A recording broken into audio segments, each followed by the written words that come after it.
Muy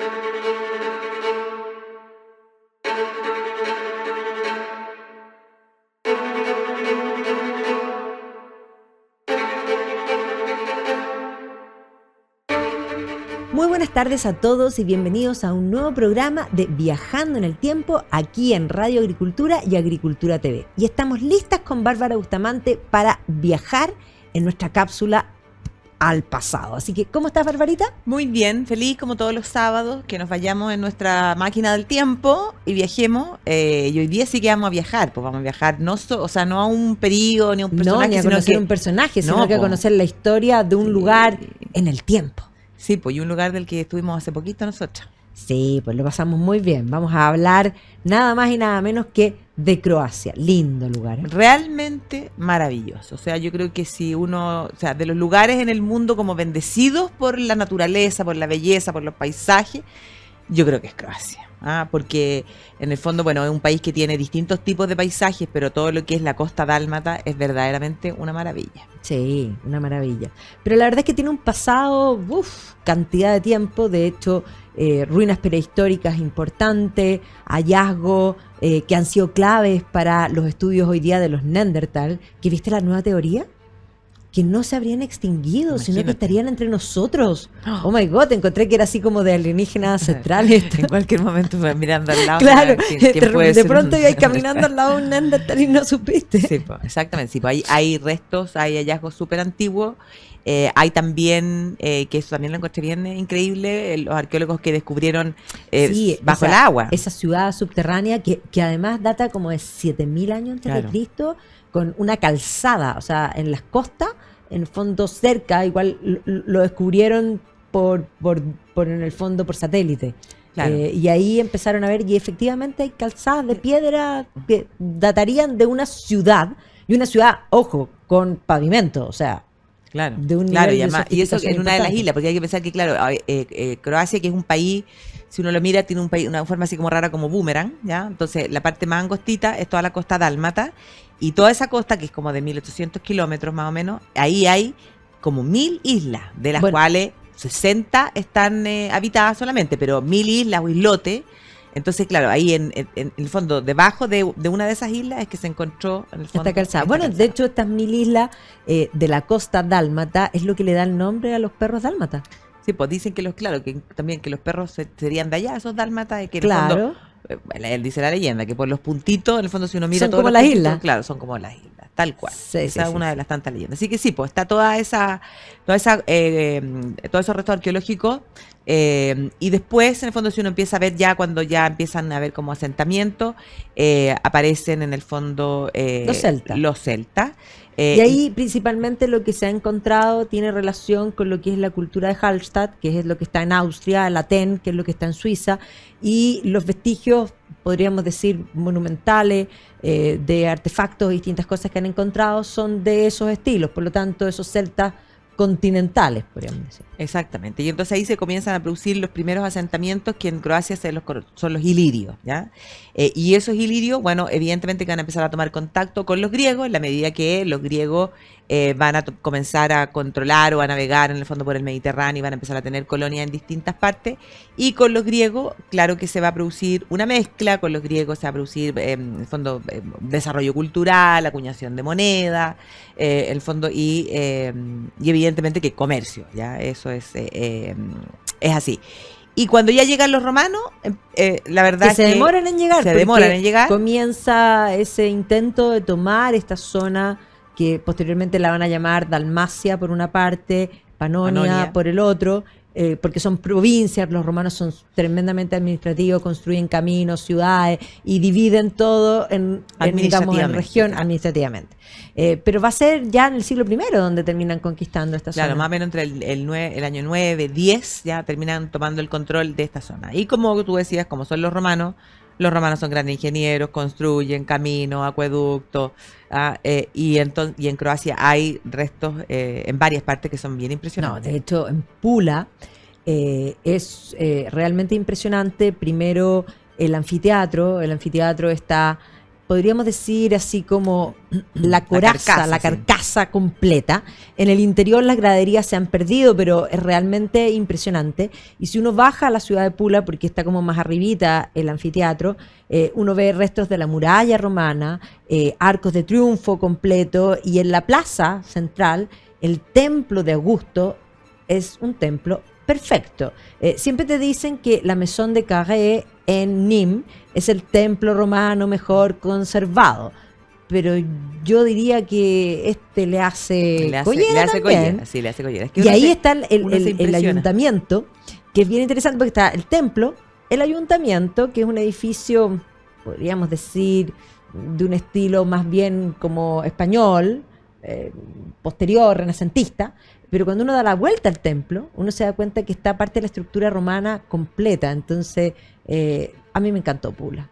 Sí, no, es de los lugares pero no increíble. Solo Pula. No, hay muchos, sí, pues hay muchos lugares donde existen Sadar, estos vestigios romanos. Pero Salona. Sin lugar a duda, claro, Sadar, Salona, pero sin lugar a duda que lo más impresionante que existe en Croacia tiene que ver con Diocleciano. Diocleciano, que es ese emperador que es conocido por una parte por haber instaurado la tetrarquía, ¿no? O sea, la idea de dividir el imperio, tener 2 emperadores Augusto y 2 emperadores César para facilitar, son 2 en Oriente, 2 en Occidente, para facilitar la administración del imperio, que además es conocido por ser uno de los grandes persecutores de cristianos, pero, o sea, lo que él hizo en Split no tiene nombre. No, es que, a ver, Split como ciudad, porque la gente dice, bueno, voy a ir a conocer en Split el Palacio Diocleciano. No. Lo que pasa es que el Palacio Diocleciano es parte de la ciudad. O sea, la ciudad, básicamente, esto es un edificio gigantesco que él se construyó para retirarse y que posteriormente, cuando ya cae el imperio,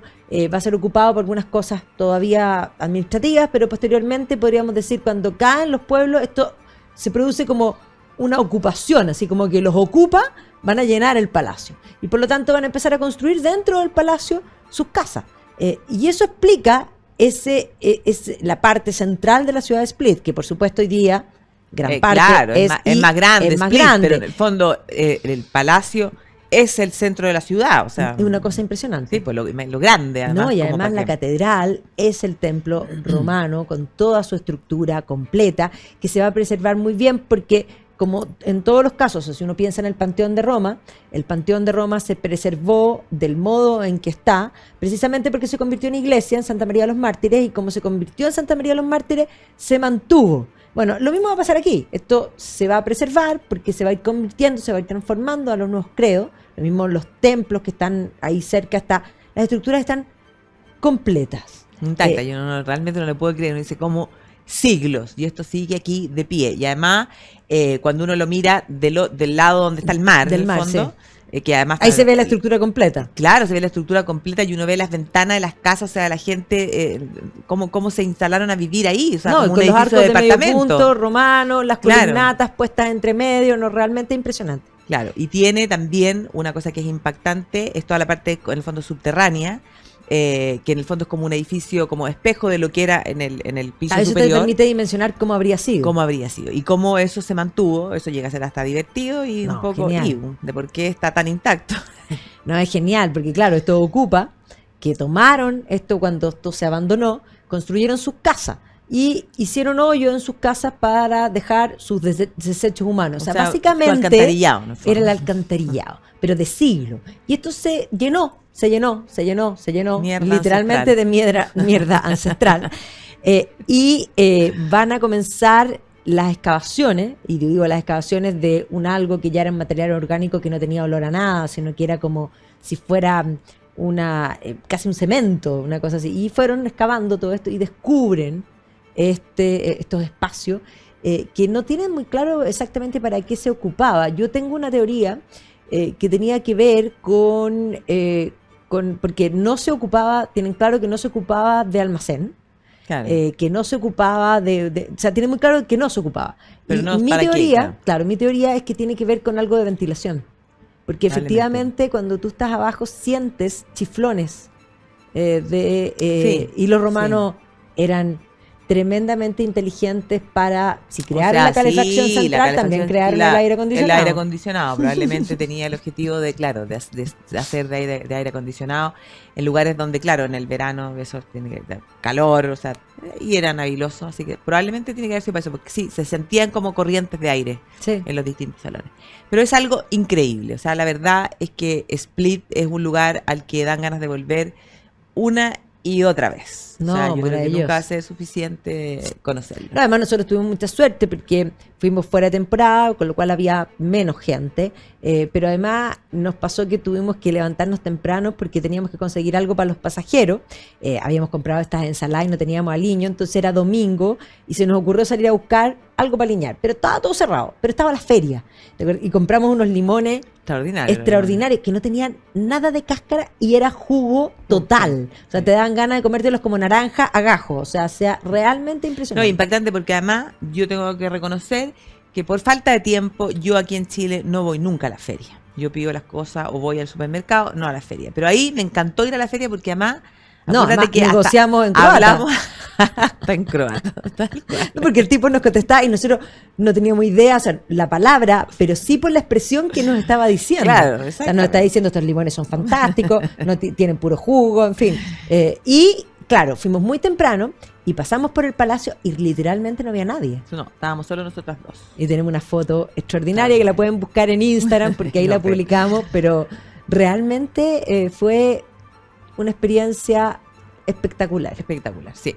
Así que bueno, y este Diocleciano va a construir este palacio, en el fondo, y Diocleciano también, una cosa como media única, va a decidir, en el fondo, retirarse. O sea, no es un emperador que sale cuando está muerto, en el fondo, sino que él se retira, y se retira a ese palacio y se dedica hasta a cultivar, en el fondo, distintas vegetales. Y cuando el imperio entra en decadencia, de hecho se habla de que el último emperador de jure, uno siempre habla que el último emperador fue Rómulo Augusto, sin embargo, el último como Julio Nepote, que es Julio Nepote, habría en el fondo vivido ahí y en el fondo gobernado desde ahí. Así que Split es un lugar bien importante para la historia del Imperio Romano. Pero el Imperio Romano de Occidente, la parte occidental del imperio, se va a derrumbar, va a caer en el año 476 y, como hemos hablado muchas veces aquí, vienen todas estas oleadas de estos pueblos germanos y por la zona de Croacia van a pasar también bizantinos que porque el oriente va a seguir teniendo injerencia, por lo tanto van a pasar también los ávaros. Claro, van a pasar los pueblos, pero los bizantinos van a tener una influencia importante y hay vestigios también no tan monumentales como uno puede encontrar en Sicilia, pero sí interesantes en Croacia también, o sea, mosaicos. Sí, bastante, sí, hay cosas bien impactantes. Y lo que no hay que olvidar en el fondo es que, claro, la presencia del mundo bizantino se va a hacer por largo tiempo y eso hace que, sobre todo más hacia el sur, en el fondo donde está Siria, o sea, donde está Serbia hoy día, la influencia del mundo bizantino va a ser bien importante y esa es la razón por la cual son ortodoxos, ¿ya? Y entonces hay que ir configurando en el fondo la idea de que estos Balcanes finalmente van a ser un crisol de religiones, de lenguas, de todo tipo de cosas. Y eso es porque tienen influencia. Y aquí podríamos decir que Croacia va a tener como una doble historia. Por una parte, hacia el interior va a ir formando un reino que va a llegar a ser el reino de Croacia. Primero eran duques y posteriormente reino. Estamos hablando del siglo XI, un periodo bastante de oro, que así lo denominan. Efectivamente este reino va a mantenerse independiente por 200 años y después, una vez que se extingue esta dinastía, va a terminar por razones de matrimoniales anteriores, unido personalmente al reino de Hungría. Exactamente, eso va a ocurrir en el año 1102, ¿ya? O sea, efectivamente van a ser 200 años de este reino, podríamos decir, como independiente, pero así como en el caso de Serbia está la influencia del mundo bizantino y finalmente van a terminar siendo ortodoxos, o sea, cristianos ortodoxos, hay que pensar que en el otro lado, o sea, Croacia, va a estar por un tiempo vinculado al mundo carolingio y ahí se va a producir también la cristianización de los croatas. Y los croatas van a ser católicos, ¿no? Y entonces efectivamente va a tener este periodo de este reino de 200 años que uno muchas veces como que ni siquiera lo tiene muy en mente, con esa dinastía que es la Tripimirovic, y de hecho en la capital en Zagreb, está ahí en la plaza la estatua ecuestre del rey más importante de ese periodo, que fue Tomislav. Pero claro, caen bajo o quedan bajo el dominio personal del Reino de Hungría con el rey Bela I. ¿Ya? Y a partir de ahí, piensa la cantidad de tiempo, porque eso dura desde el 1102 hasta el año 1918 en el fondo. O sea, en el fondo van a estar vinculados a Hungría primero como reino y posteriormente Hungría, cuando ya entra en conexión con Austria, eso va a implicar que estén vinculados al imperio, cuando se convierte en imperio austriaco, y posteriormente al imperio austrohúngaro. Exactamente, porque en el fondo pasan a ser dominio de la familia de los Habsburgo. O sea, básicamente. Son los Habsburgo los que finalmente... Pero yo ahí dije que había una doble historia, porque esta es la historia hacia el interior, este reino que termina vinculado con Hungría y que va a tener una conexión con lo que va a ser la historia austriaca a través de los Habsburgo, y todo lo que es la costa de Istria y Dalmacia, que va a estar vinculado al mundo veneciano. Los venecianos, cuando nosotros pensamos en Venecia, hoy día uno piensa en San Marco, en las góndolas, en el fondo en la plaza, la Vaporetto y todas esas obvio. cosas. Pero hay que entender que Venecia no era eso, o sea, es eso por supuesto, pero era eso y mucho más, porque era gran parte y toda la costa, gran parte de la costa de Dalmacia, y digo gran parte porque ahí hay un punto final que va a ser la República Marítima de Ragusa, que es lo que hoy día llamamos Dubrovnik, que va a tener una historia aparte. Pero cuéntame la historia. Voy a comerciales, vamos a comerciales, y de vuelta te cuento la injerencia veneciana.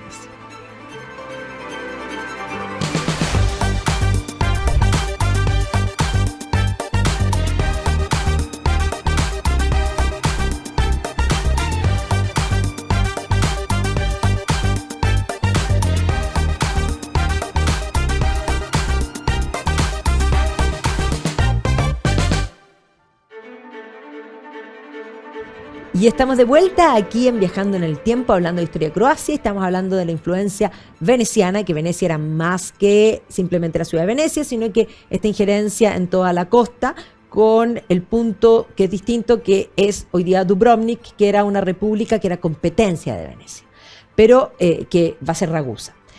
Pero aquí es interesante porque la cantidad de vestigios y de influencia tremendamente importante que uno ve. Si uno llega a la ciudad de Robin, por ejemplo, uno ve un campanil que parece el campanil que uno ve en San Marcos, o sea, la arquitectura, los palacetes, esos palacetes que uno ve en Venecia, en los canales, ese mismo estilo está en calles sin canales, sí. Entonces es algo curioso. El león, o sea, en el fondo la presencia en forma permanente de San Marcos como un pilar fundamental está ahí. Y es evidente, pues esto era en el fondo desde la costa. A ellos les va a interesar la costa, no les interesa porque son comerciantes. Y esa es la razón por la que este año que se celebraba a Marco Polo, por 700 años, los croatas dijeron, bueno, es croata. Claro, porque nació en territorio que hoy día es parte de Croacia, pero que en ese minuto era parte de Venecia, exactamente. Sí, pues la influencia de los venecianos va a ser también como una especie de constante en la historia, en el fondo por ese interés comercial en la costa dálmata. No, y la comida también, tú te das cuenta el nivel de influencia de uno diría, esto es como italiano. Bueno, es que es esa cosa muy mediterránea que tienen en el fondo muchos lugares que claro, te hace sentir como que está ahí en Italia. Lo mismo pasa, no sé, pues cuando, bueno, Sicilia es parte de Italia, pero esas combinaciones, esos sabores y de repente como esas pastas, pero que cada uno de ellos dice, no, es que esto no... No, y la salsa tiene un algo distinto y entonces al estilo claro. Exactamente, sí. Pero claro, Ragusa yo creo que es importante verlo como un capítulo aparte, porque Ragusa va a fundarse incluso por emigrados cuando caen las invasiones romanos de la ciudad de Epidauro, ahí habría surgido, pero se va a convertir en esta república marítima comercial, porque cuando hablamos de las repúblicas marítimas son 4, es en el fondo Venecia, Génova, Amalfi y Ragusa. ¿Ya? Y Ragusa es hoy Dubrovnik, pero Ragusa va a competir con esta presencia veneciana en toda la costa, y Ragusa es un punto. Entonces uno dice, ¿cómo lo hicieron? Y ahí es interesante hablar de otra amenaza en esta zona, que van a ser los turcos, porque Ragusa va a negociar con los turcos. Ragusa va a negociar con los turcos y va a ser algo bien impresionante porque, claro, van a pagarles un impuesto, un tributo, y tenían en el fondo los turcos para asegurarse. los hacían que enviaran un emisario, que era el que traía el tributo. Ese emisario se quedaba en el fondo durante un periodo, un año, hasta que llegara el siguiente emisario con el tributo que tenían que pagar. Y entonces sí se aseguraban. Porque claro, evidentemente que va a aparecer, en el fondo, desde la península de Anatolia. Hemos hablado aquí de la casa de Osmán, estos turcos que rápidamente van a tomar el control de la península. Piensa tú que finalmente cae el Imperio Bizantino, ¿ya?, en el año 1453, y poquitos años después ya los tenemos en los Balcanes tomando control de lo que hoy día es Bosnia. O sea, así de rápido es el avance de los turcos. Y entonces, evidentemente que en ese avance se van a encontrar, en el fondo, con el reino de Hungría y con las posesiones de los Habsburgo. Y efectivamente, en el año 1526, los turcos van a derrotar a los húngaros en la batalla de Mohacs, y ahí muere el rey de Hungría, ¿ya?, que era Luis II. Y entonces, cuando los otomanos logran vencer, en el fondo, a los húngaros, va a ocurrir que parte del reino de Hungría va a quedar bajo los turcos. Va a quedar bajo los turcos otomanos, y que son en el fondo musulmanes, y por lo tanto esos territorios se van a islamizar. Y en la otra parte del reino es lo que queda bajo el dominio de los Habsburgo. Y ahí está Fernando, que era el hermano de Carlos V. Exactamente, el hermano de Carlos V. Y entonces ahí ahora tienes tú que lo que era Croacia, lo que es el reino o el territorio de Croacia, parte también va a quedar bajo la influencia, en el fondo, de los otomanos, y se va a transformar en esta especie como de cordón de protección, ¿ya?, frente a el avance del Islam. Claro, como el muro de la cristiandad. De la cristiandad, exactamente. Exactamente. Que ahí existe una alegoría, un cuadro. Hay un cuadro, claro, que muestra a Croacia como mujer, claro, y con el escudo del ajedrez. Claro, tiene el escudo de Croacia y tiene la espada, en el fondo, y por detrás se ve que está Europa, en el fondo está San Pedro, ¿ya?, está Dante. Está claro, Galileo, en fin. Claro, y ahí, en el fondo, ese escudo, ¿ya?, de Croacia, que es un escudo, que la base del escudo es una cuadrícula, un ajedrez rojo con blanco. Y eso también tiene que ver con otra leyenda que dice que en el fondo uno de estos reyes de Croacia se habría enfrentado con un dux veneciano, en el fondo italiano, le habría ganado en 3 partidas de ajedrez, y esa habría sido la razón que toma, en el fondo, ese ajedrez como parte del escudo. Y es rojo con blanco porque hay una Croacia roja y una Croacia blanca, o sea, la del norte y la del sur. Exactamente. Todo tiene una leyenda y una explicación. Todo tiene una leyenda. Pero claro, va a ser la injerencia del mundo Habsburgo el que va a estar presente, principalmente por este tema turco, pero de ahí en adelante. Y vamos a ver cómo, de algún modo, después de las invasiones napoleónicas, comienzan realmente los problemas, porque Napoleón va a desordenar todo el mapa de Europa, y de hecho va a conquistar las provincias ilirias, va a poner un gobernador que era un francés por un periodo, va a terminar con la República de Ragusa. O sea, Ragusa mantuvo 1808. este régimen y esta independencia, pero Napoleón también va a terminar con eso.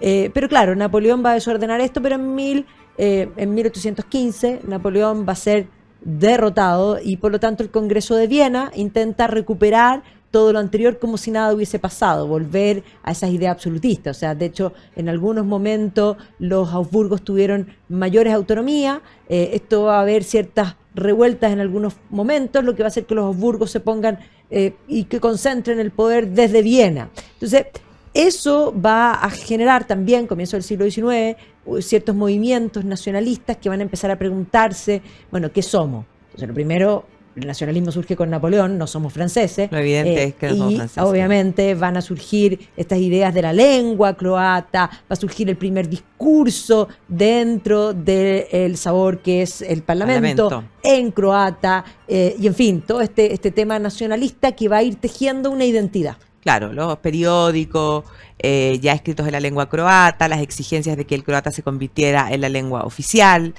podríamos decir así como la primera gramática de la lengua.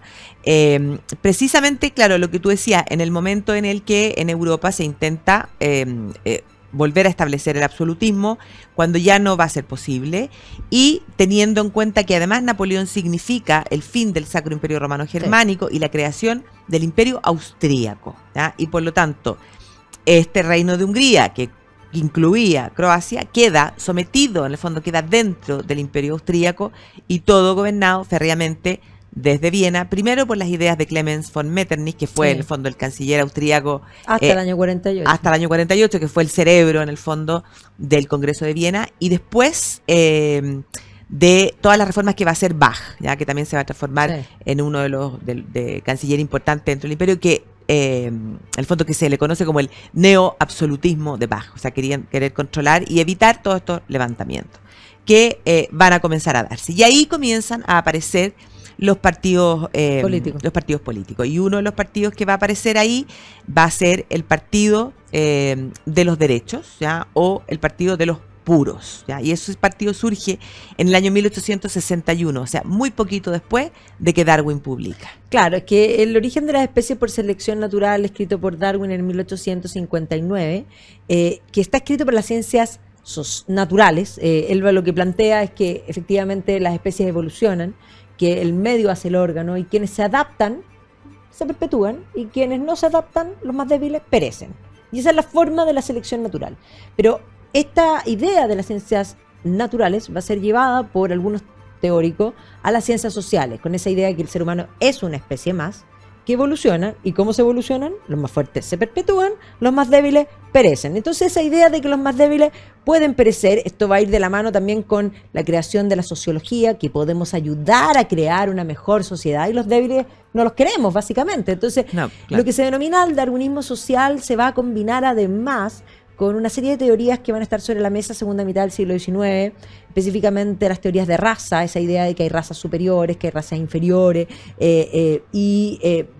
básicamente con esta idea de que hay algunos que deben perpetuarse y hay algunos que deben desaparecer.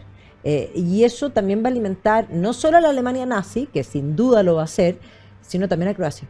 Claro, va a alimentar a Croacia y precisamente ese partido va a ser el partido más radical, va a ser un partido que es nacionalista, que en el fondo considera que los croatas son los puros, ¿ya? Y que el resto son los impuros, o sea, los serbios, también los judíos, ¿ya? Pero en el fondo es la raza croata la raza superior. Y la cosa, bueno, va a ocurrir que precisamente en la zona de los Balcanes la cosa se va a ir complicando en la medida que nos acercamos a finales del siglo XIX y principios del siglo XX. Fundamentalmente por el hecho de que ahí se van a medir fuerzas, en el fondo, en la medida en que el Imperio Turco Otomano, cuando ya uno llega a esas fechas, se ha convertido en el hombre enfermo de Europa, se ha ido debilitando y ha ido perdiendo territorios, ¿ya? En la zona de los Balcanes. De hecho, la zona de Serbia va a ser independiente, en el fondo, o intenta empezar a independizarse desde el año 1817, o sea, tan temprano como 1817. Finalmente, en el año 1822 se va a crear, en el fondo, o se van a autoproclamar como un reino, van a tener una dinastía, ya, o sea, con reyes, va a ser efectivamente un reino que además va a aspirar a crear la Gran Serbia, o sea, una gran nación de pueblos eslavos con Serbia a la cabeza. Y evidentemente que detrás de esa idea va a estar también Rusia, que convenientemente se va a proclamar como la madre de los pueblos eslavos, ¿no? Y por lo tanto está ahí para defender esa idea de la Gran Serbia. Y entonces todos saben que el Imperio Turco Otomano en algún minuto va a caer y todos quieren quedarse con la mejor parte, ¿no? Y el Imperio Austríaco, ¿no? Va a vivir en el fondo un proceso en el que, sobre todo después de las revoluciones del 48, cuando Hungría se levanta prácticamente por una lucha por la independencia, va a comenzar a vivir cada vez mayor tensión con los húngaros. Hasta que finalmente en 1867 se va a firmar este pacto en el fondo con la monarquía dual. Claro, y en el fondo Francisco José, que era el emperador austriaco, se va a mantener como emperador austriaco, pero va a pasar a ser rey de Hungría. Y por eso empezamos a hablar del imperio austrohúngaro. Claro, 1867 recién. Ahí está la coronación de Francisco José con Sisi. Claro. Sisi, que ahora está tan famosa con tanta serie que han hecho. Sí, pues. O sea, ya era famosa, siempre fue famosa. Romy Schneider. Increíble. Pero ahora está como, yo acabo de estar en Viena y es impresionante. O sea, habrían una cosa que decía Sisi y la gente raya, o sea, realmente. Sí, es que la gente tiene, bueno, hemos hablado del Imperio Austrohúngaro acá, hemos hablado de Sisi en otros programas para que los busquen por ahí, pero es bien como un cuento de hadas, porque la verdad que la vida de Sisi es una cosa bien tremenda. O sea, de cuento de hada, no tiene una nada. pesadilla. Por eso te digo, la gente cree, tiene en la mente una especie como de cuento de hada, producto de que Sí. ella era muy bonita, además de que yo creo que uno tiene la imagen de la Romy Schneider en la cabeza. No, y tiene ¿ya? la imagen además de ese cuadro de Winterhalter Claro, de ella po. con el pelo así y con unas estrellitas puestas en Sí, el po. pelo, que además están en Hofburg, las estrellitas, una maravilla, Sí, po, una lindo. maravilla. Creo que lo he dicho aquí, que cuando yo me casé me hice un peinado así. ¿Viste? ¿No te acuerdas? Sí, Pero no eran estrellitas las mías, eran unas rositas chiquititas que tenía. sí. Y era inspirado en el Inspirado cuadro. en sí, ¿viste? Pero tenía el pelo más corto. Yo Porque tenía el pelo sí más tenía corto el que pelo sí. literalmente hasta las rodillas. Sí, pues sí, se lo cuidaba muchísimo. Sí. Se hacía una combinación de huevo, yema de huevo con coñac. Con eso se hacían los tratamientos del pelo. Bueno, es que Algún día esa para probar. gente no tenía bálsamo. No, pues no habían las marcas de No, los tratamientos para el tremendo, pelo. ¿Nos podría peinarse. auspiciar una marca para el tratamiento del pelo aquí? No nombremos ninguna, a ver si alguien... Alguien cae. Sí. Oye, claro, bueno, entonces, 1867, monarquía dual, y entonces va a pasar que, en el fondo, Francisco José va a ser emperador en la zona de la Cisleitania, ¿ya? Y va a ser, que eso es lo Sí. parte como de Austria, y va a ser rey en la Transleitania, pero el territorio de Croacia va a quedar dividido En los porque dos. entre los dos. ¿Ya? Y entonces eso también va a ser una cosa de descontento, porque en el fondo el sueño de una Croacia unida se rompe a partir de ese año 1867. Y en la medida, como te decía, que nos acercamos a fines del siglo XIX, la cosa se complica porque el propio Francisco José, que había sido derrotado por Napoleón III en las guerras en Italia, ¿ya? Y había tenido que entregarle territorio a la unificación italiana, y por otro lado había sido derrotado también por los prusianos, que buscaban su Sí, claro. unificación. Bueno, Además, Prusia ayudó a Italia. Claro, pues, va a decidir en el fondo intervenir cada vez más en los Balcanes. Y después de la guerra ruso-turca de 1877-1878, Rusia gana en esa guerra y se firma un tratado que la verdad no le gusta a nadie. ¿Ya? Firman otro. Y tienen que firmar otro tratado, y en ese tratado, en el fondo, se le va a otorgar a Austria-Hungría la posibilidad de entrometerse en Bosnia-Herzegovina. Y Ya, se lo termina que- anexando. En 1908. Pero no me cuentes más. No te Vamos a cuento nada más. comerciales y volvemos con el siglo XX, que no es menor.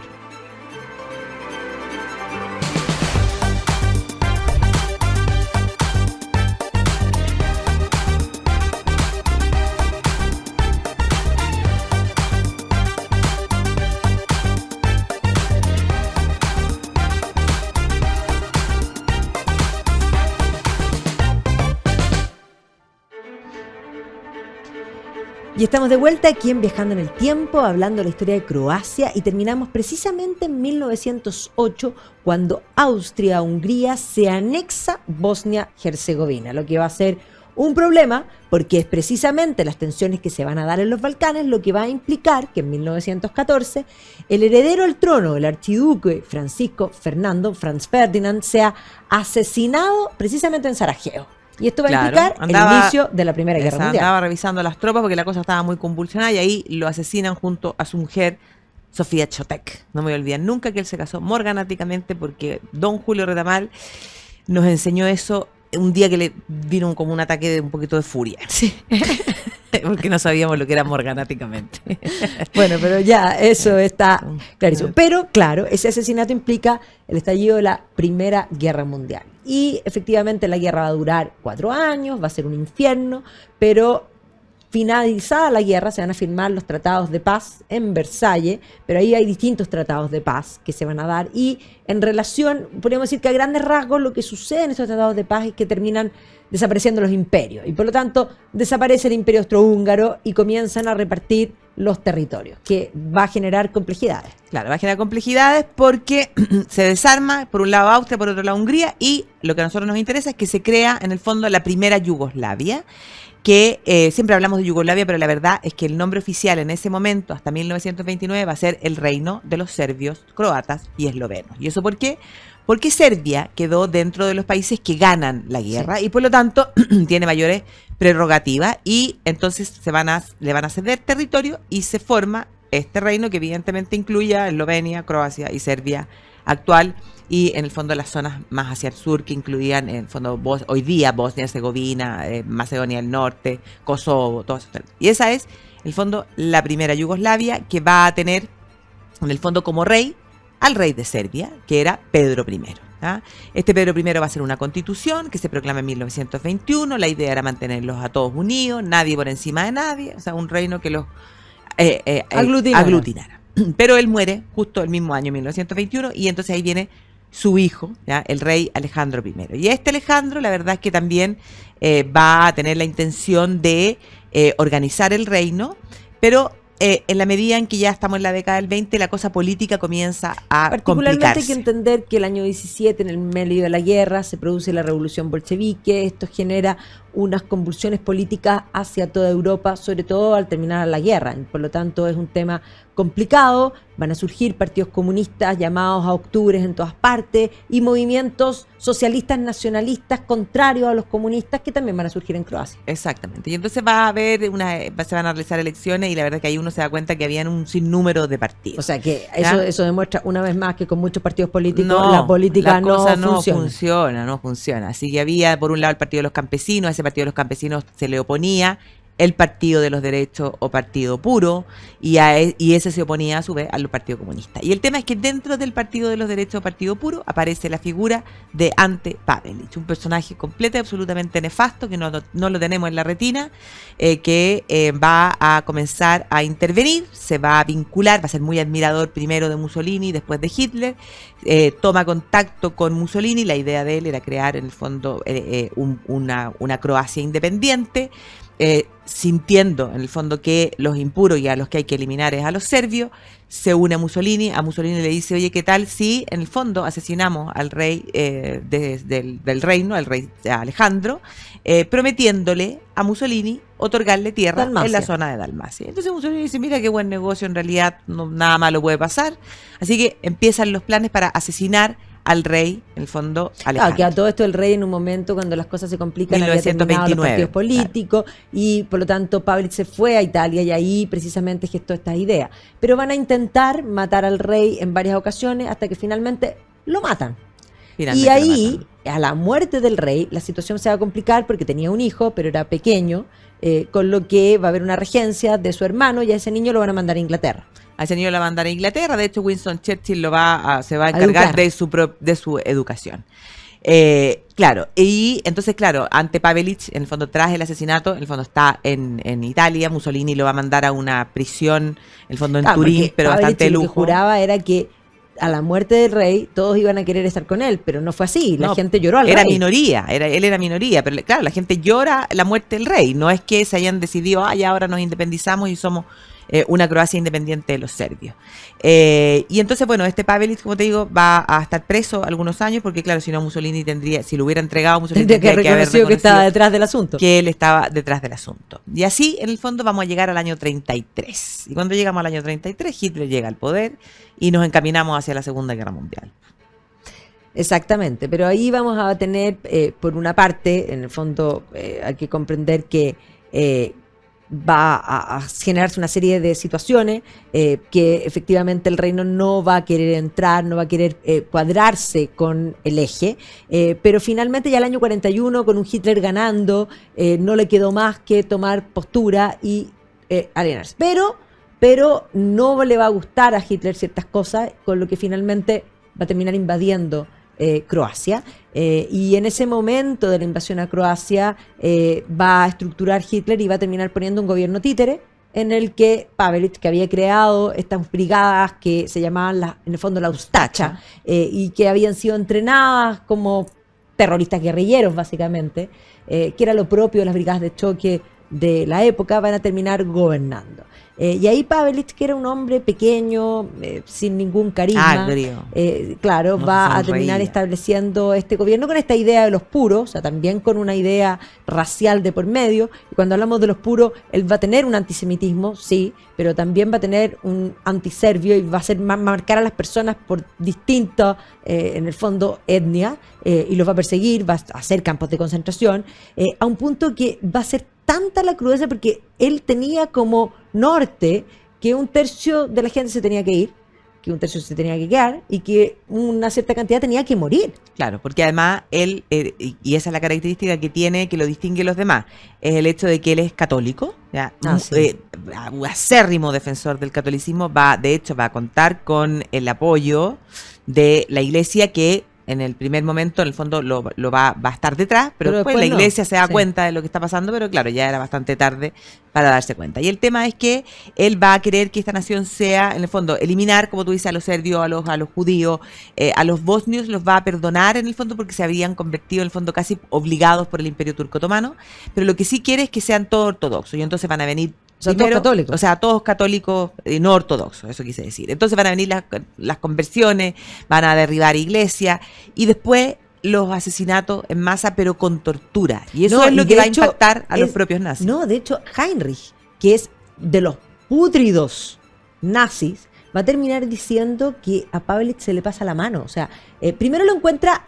No es que él haya sido bueno, porque no era bueno, pero encontraba que era poco eficiente. Claro. O sea, ¿por qué torturar a la gente y no matarlos al tiro? Claro, o sea, estás perdiendo tiempo, porque estás demorando además, mucho. No sé, abría los vientres, las embarazadas, les hacía heridas, y le ponía sal. No, unas cosas, pero a los niños les daban, comía envenenada. Sí. No, es una brutalidad, una cosa realmente que uno... es un capítulo bien oscuro y bien olvidado en la historia. O sea, bueno, y ahí en contraposición van a empezar a surgir los partisanos. Va a aparecer la figura de Tito. Tito había nacido en un sector bastante humilde, pero siempre le gustaron los lujos y siempre quiso eso. Viajó, peleó en la Primera Guerra Mundial, terminó preso en la Unión Soviética, con lo que pensó que ese podía ser vio la revolución bolchevique, o sea. Y cuando se escapa, porque se escapa y se casa con una rusa, de hecho, sí, se vuelve a su país y funda el Partido Comunista, croata. Claro. Y entonces ahí... cuando como fundador del partido lo van a llamar desde Moscú y ahí él va a trabajar como espía.